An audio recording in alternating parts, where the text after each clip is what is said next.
Kemudian, barang sudah siap kirim, tapi tiba-tiba tertahan di pelabuhan. Dokumen ditolak, jadwal kapal lewat, dan buyer mulai marah-marah. Ingat, dalam bisnis ekspor, musuh terbesar kita bukan kompetitor, melainkan ketidaktahuan kita soal waktu. Salah hitung timeline, profit bisa habis dimakan biaya denda.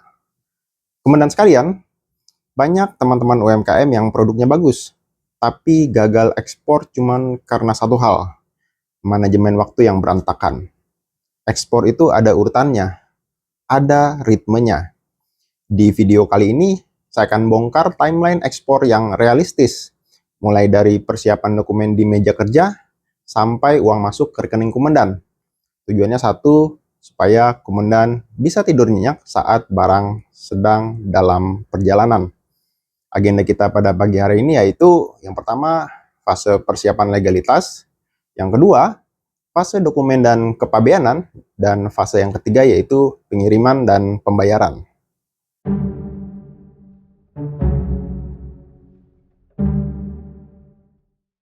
Kemudian, fase ini adalah pondasi. Jangan harap bisa kirim barang kalau urusan di sini belum beres. Apa yang kita kerjakan di sini? Fokus utamanya adalah NIB atau nomor induk berusaha. Ini tiket masuk komandan ke dunia bisnis formal. Kalau komandan belum punya, segera urus. Lalu pastikan apakah produk komandan butuh izin khusus atau tidak. Misalnya kopi, kerajinan kayu, atau makanan. Itu ada aturannya sendiri di sistem INSW atau Indonesia National Single Window. Kenapa ini vital? Karena tanpa NIB yang valid sebagai eksportir, nama perusahaan komandan tidak akan dikenali oleh sistem bea cukai. Buyer di luar negeri pun akan ragu kalau kita tidak bisa menunjukkan legalitas yang sah. Resiko kalau meremehkan fase ini yaitu proses bisa macet total. Bayangkan komandan sudah deal harga dengan buyer, tapi ternyata butuh waktu sebulan untuk urus izin. Padahal janji kirim minggu depan. Reputasi kita hancur. Nah, solusi praktisnya yaitu cek NIB komandan di oss.go.id sekarang juga.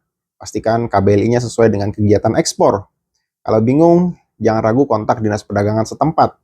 Mereka punya pos bantuan untuk ini.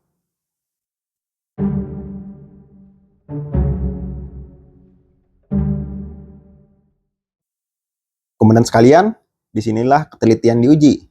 Satu angka salah ketik, kontainer bisa gagal berangkat. Apa yang terjadi di fase ini? Kita bicara soal 3 dokumen suci, yaitu Commercial Invoice, Packing List, dan PEB atau Pemberitahuan Ekspor Barang. PEB ini adalah laporannya kita ke negara lewat bea cukai.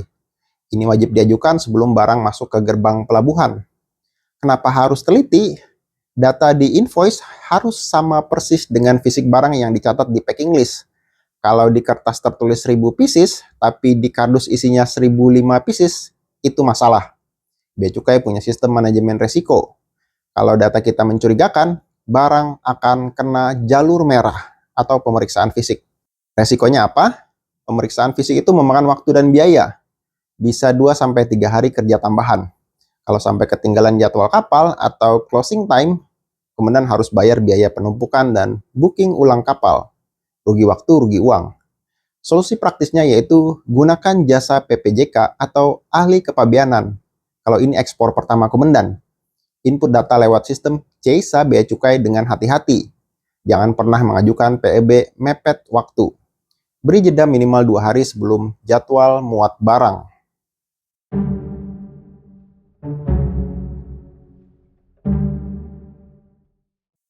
Komandan, ini tahap penentu cuan. Barang jalan tapi uang aman tidak? Apa kuncinya di sini? Dokumen bernama BL atau Bill of Lading. Ini adalah bukti kepemilikan barang. Siapa yang pegang BL asli, dialah pemilik barang itu. Saat barang sudah di kapal, pihak pelayaran akan menerbitkan BL ini untuk komandan. Kenapa ini krusial?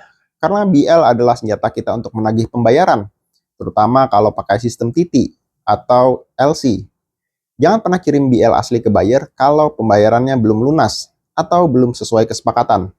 Resiko fatalnya, kalau komandan kirim BL asli padahal buyer belum bayar pelunasan, buyer bisa ambil barang di pelabuhan tujuan. dan kemudian kehilangan posisi tawar untuk menagih uang. Barang hilang, uang melayang. Solusi praktisnya yaitu untuk pemula saran saya gunakan skema aman.